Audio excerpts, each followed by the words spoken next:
Organização das Nações Unidas para a Alimentação e a Agricultura, a FAO, divulgou hoje o documento O Estado da Segurança Alimentar no Mundo.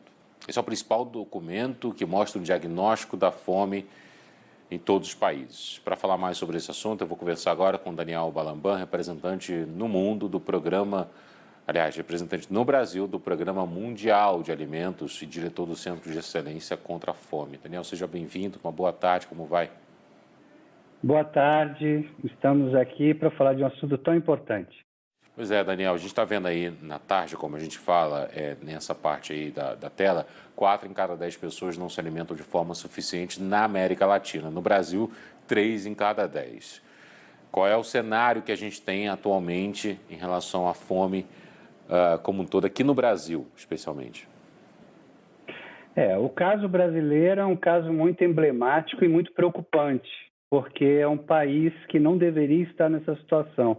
O Brasil é um país rico, que tem uma produção de alimentos, que é um dos maiores produtores de alimentos do mundo, é um dos maiores exportadores de alimentos do mundo, é um país que está entre os 10 maiores economias do mundo, então é inconcebível que o Brasil esteja numa situação como essa, né? Com um contingente enorme de pessoas que agora, nesse momento, não tem o que comer, não tem para si, não tem para sua família.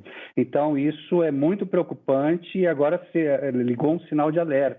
Tem que tomar medidas drásticas e rápidas para que consiga reverter esse quadro num futuro próximo.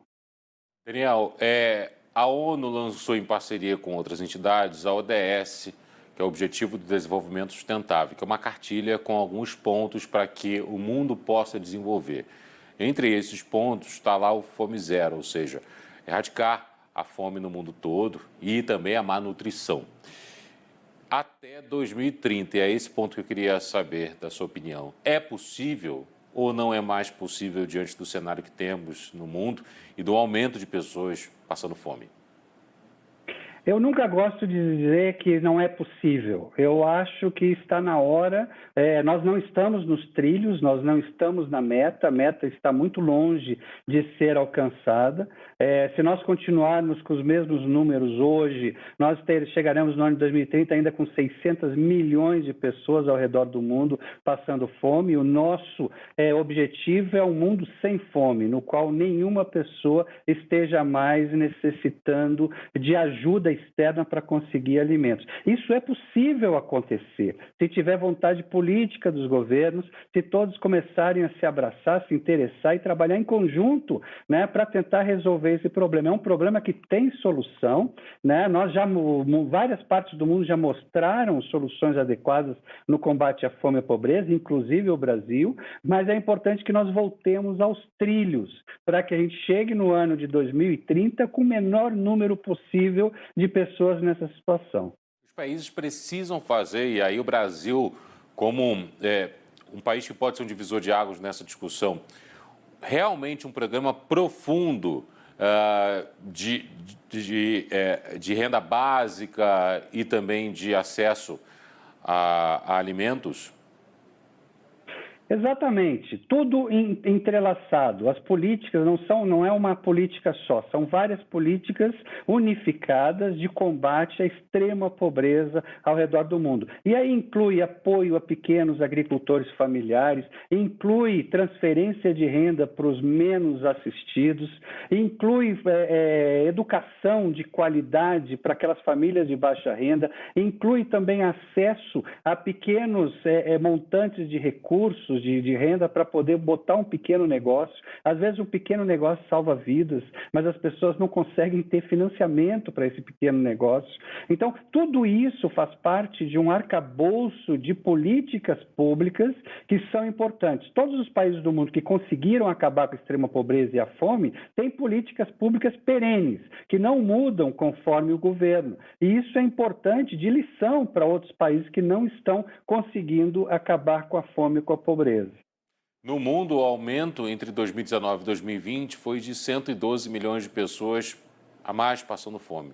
Só que justamente essa população é a população que morre por causa da fome, morre por falta de acesso ao saneamento básico, morre porque não conseguiu atendimento na pandemia da Covid-19, morre porque não consegue tratamento para outras doenças. O cenário pode ser ainda pior do que a gente está imaginando, porque quando olhamos apenas números, observamos que são 112 milhões de pessoas a mais, só que há um maior número de mortos também dentro desse público. Então pode ser que seja um cenário ainda mais assustador do que aquele que apenas os números trazem, Daniel? Sim, porque nós estamos hoje atravessando aquilo que a gente chama de tempestade perfeita. Nós temos conflitos mundiais que estão impactando o preço de alimentos. Nós ainda temos os rescaldos da pandemia, que teve uma influência muito grande nesse quadro, e nós ainda temos agora o crescimento das inflações de alimentos, né, de produtos em todas as partes do mundo. Os preços estão aumentando. Então, aquela pessoa que já não tinha acesso, agora ficou mais distante ainda de um alimento de qualidade. Então, nós temos que conseguir reverter esse quadro. Aqui no Brasil, o pobre não sabe se ele compra um botijão de gás, mas aí ele não consegue comprar o alimento. Se comprar o alimento, não tem o botijão de gás para poder aquecer e fazer o seu alimento. Então, hoje nós passamos por uma situação muito complexa de crise econômica, de crises duradouras, que tem que ser combatidas através dessas políticas públicas de inclusão da sociedade na cidadania. Aquelas pessoas que estão fora da cidadania, que estão abaixo da linha da pobreza, precisam de políticas públicas para serem novamente incluídas na cidadania. É muito melhor investir na prevenção da extrema pobreza e da fome do que arcar com os custos provenientes da pobreza e da fome. O dia que os nossos líderes aprenderem isso, nós teremos uma nova sociedade. Nós estamos conversando sobre isso no meio de uma discussão também em Brasília da PEC, que leva alguns nomes aí, entre esses nomes, PEC da Bondade, que prevê o auxílio gás de R$ 120 a cada 2 meses, o auxílio Brasil de R$ 600, um auxílio para combustível a trabalhadores, caminhoneiros, por exemplo, e motoristas de táxi. E como é que você vê programas como esse? Programas de transferência de renda são importantes em todas as partes do mundo, inclusive nos países desenvolvidos. Todos eles têm algum tipo de programa de ajuda aos menos assistidos. Então, é importante que o Brasil tenha programas perenes. Não adianta começar agora e terminar logo mais. Ele tem que conseguir fazer um programa de Estado que continue perenemente ajudando as famílias que estão abaixo da linha da pobreza. Então, é importante também ver o foco quem são as famílias que serão atendidas, aquelas que estão realmente necessitadas e que precisam dessa ajuda do Estado. Daniel, para a gente encerrar, como é que você tem observado as discussões com relação a retidos lá, o que começam a ser negociados para deixarem o porto de Odessa ou até mesmo aquela região do Mar Negro ali e distribuição para o mundo, porque ali afeta, por exemplo, aqui no Brasil, fertilizantes, o trigo, por exemplo. Exatamente. Nós temos que lembrar que a Ucrânia e a Rússia são dois países produtores de alimentos e extremamente importantes. Eles exportavam alimentos para várias partes do mundo. Com o conflito, nenhum dos dois países está exportando mais. Então, o que acontece? O preço desses alimentos, principalmente o trigo e alguns grãos que eles produzem, né, são importantes produtores, aumentou de preço. Então, hoje, a base da alimentação de muitos países africanos é o trigo. E hoje eles estão tendo que pagar 2, 3 vezes mais por conta disso. Então, eles não têm acesso, não conseguem mais ter acesso a esses alimentos. Então, é importante rapidamente que dê um processo de paz que acabe com esse conflito. Todo conflito é oneroso, todo conflito acaba levando à fome e à pobreza. E que a sociedade não normalize a fome como algo normal, né? Como algo cotidiano, uma fatalidade de quem não tem dinheiro para comprar comida, por exemplo, né?